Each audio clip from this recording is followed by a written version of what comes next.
kasih Anda masih senantiasa bersama kami dalam Kalimantan Utara hari ini. Dan langsung saja kita ke informasi yang selanjutnya, bahwa pemerintah menargetkan sebanyak 411 koperasi merah putih dapat beroperasi di Provinsi Kalimantan Utara. Namun hingga saat ini seluruh koperasi tersebut masih dalam tahap pembangunan gerai, dan berikut informasinya untuk Anda. Pembentukan koperasi merah putih di Kalimantan Utara hingga kini masih terus berproses. Kepala Disperindakob dan UKM Kaltara Hasriani mengatakan terdapat 400 koperasi merah putih yang terbentuk. Dari jumlah tersebut, puluhan diantaranya dalam tahap pembangunan gerai. Pembangunan tersebut dibiayai melalui dana desa yang bersumber dari pemerintah pusat. Sementara untuk koperasi lainnya masih terkendala lahan.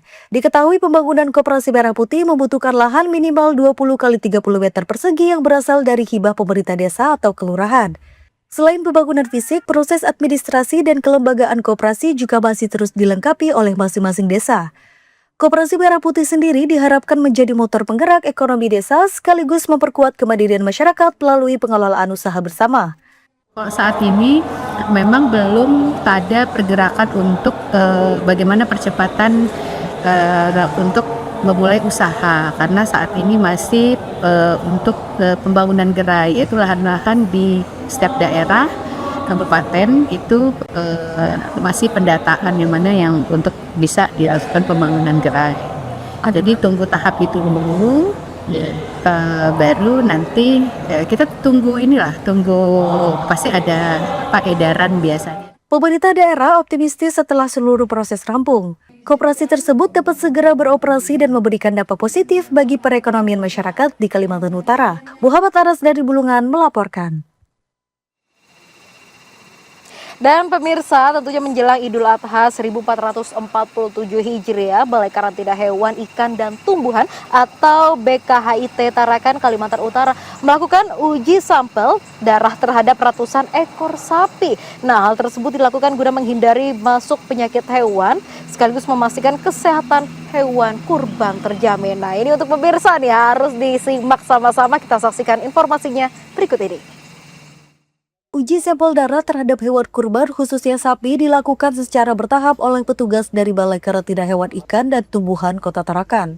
Pengambilan sampel darah dilakukan petugas di sejumlah tempat penjualan hewan kurban seperti di kawasan Jalan Bayangkara dan Pasir Putih. Satu persatu hewan kurban jenis sapi diambil sampel darahnya untuk selanjutnya dilakukan pengujian di Balai Karantina. Dari 3 lokasi tersebut, sekitar 420 ekor sapi telah diambil sampel darahnya. Sebagian besar sapi berasal dari Gorontalo, Sulawesi Selatan dengan jenis sapi Bali dan Limosin. Para medik dari BKHIT Tarakan, Bambang Suryono, mengungkapkan bahwa pengambilan sampel darah tersebut guna menghindari penyakit hewan seperti penyakit mukut dan kuku hingga antraks.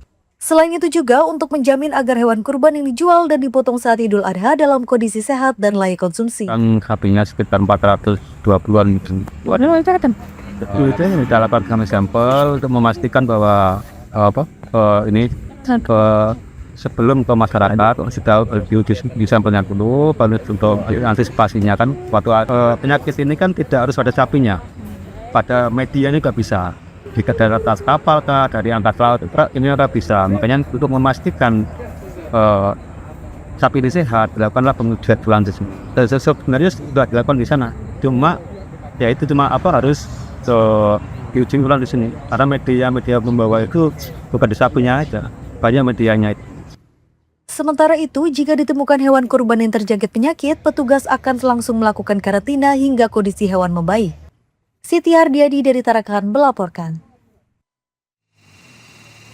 Nah, pemirsa, ini ada informasi yang menarik sekali untuk disimak lagi pemirsa, bahwa dalam rangka membangun sinergi serta menyambut gegap gempita Piala Dunia 2026, TVRI Stasiun Kalimantan Utara menggelar pertandingan sepak bola persahabatan, dan juga dari laga ini mempertemukan tim TVRI Kalimantan Utara dengan tim yang terdiri dari para orang tua murid sekolah sepak bola atau SSB Bulungan Muda. Gimana sih kalian dari TVRI Kalimantan Utara dan dari orang tua SSB ini? Kita simak informasi berikut ini.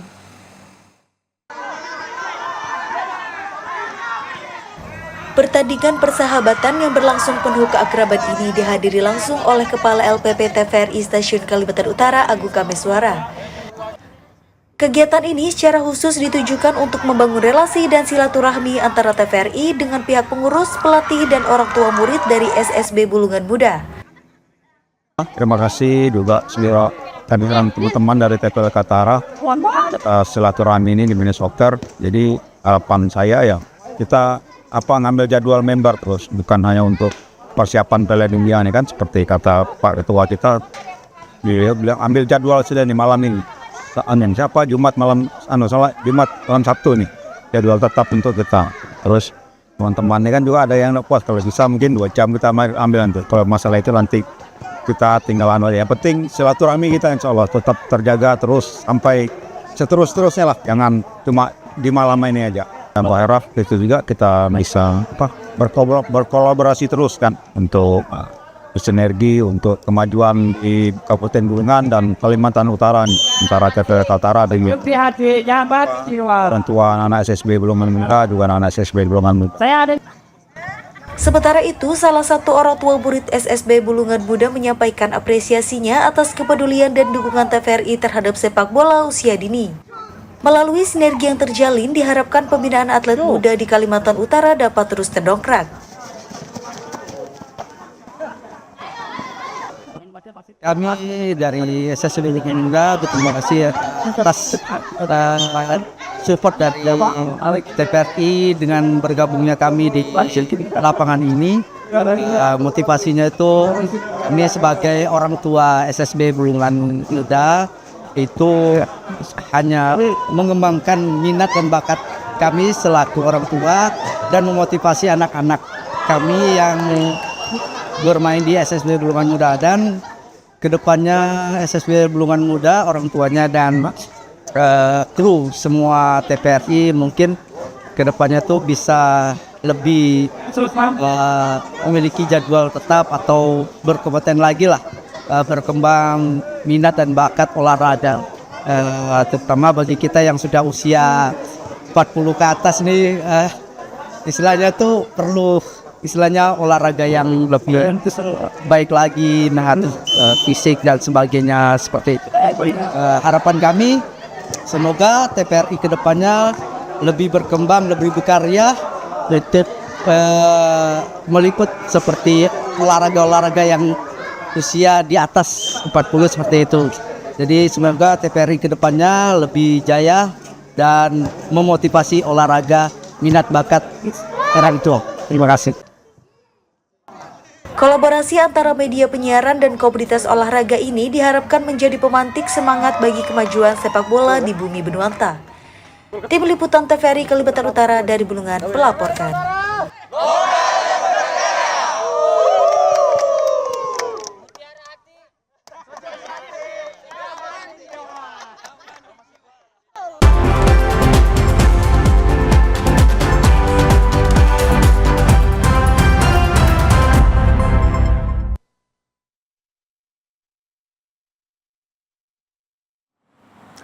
Wah, sayang sekali pemirsa, jagoan saya 2. Kenapa yang lawannya justru 3? Tapi nggak apa-apa deh pemirsa. Nah, pemirsa, selanjutnya kita akan menyaksikan informasi yang telah kami ringkus dalam BMKG dan selengkapnya dalam. Dan juga pemirsa, mohon maaf maksud kami, bagian yang baru bergabung bersama kami dalam Kalimantan Utara hari ini. Berikut kami akan menghadirkan kembali ringkasan berita utama hari ini.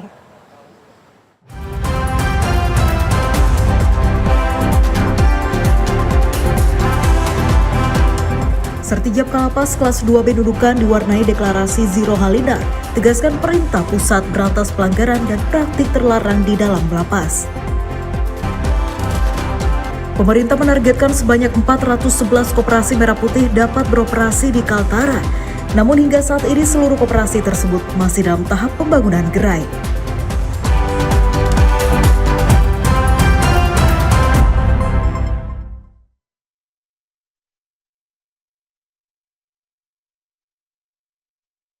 Ya.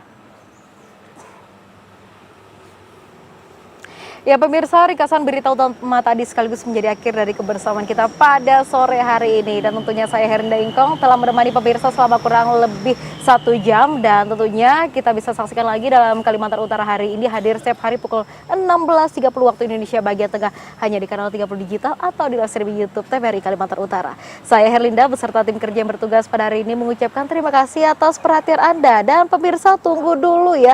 Tentunya kita masih ada sebuah informasi dan pemirsa tahu nggak, bosan nggak sih minum air biasa yang itu-itu aja? Nah, saatnya upgrade gaya hidup sehatmu dengan botol minum asli merek Daicito. Tentunya dengan manfaat utama yang pertama yaitu membantu meningkatkan kualitas air minum.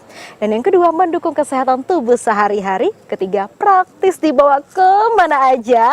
Dan juga desain elegan dan juga modern. Yang terakhir yang gak kalah penting, merek dan produk bersertifikasi resmi serta halal. Cocok untuk aktivitas harian Anda, untuk ke kantor, untuk ke sekolah, untuk ke pabrik pertambangan, bahkan untuk aktivitas-aktivitas seru lainnya. Dan tentu juga ayo pilih warna favoritmu dan buktikan manfaatnya. Daicito, inovasi botol minum untuk kesehatan dan gaya hidup Anda.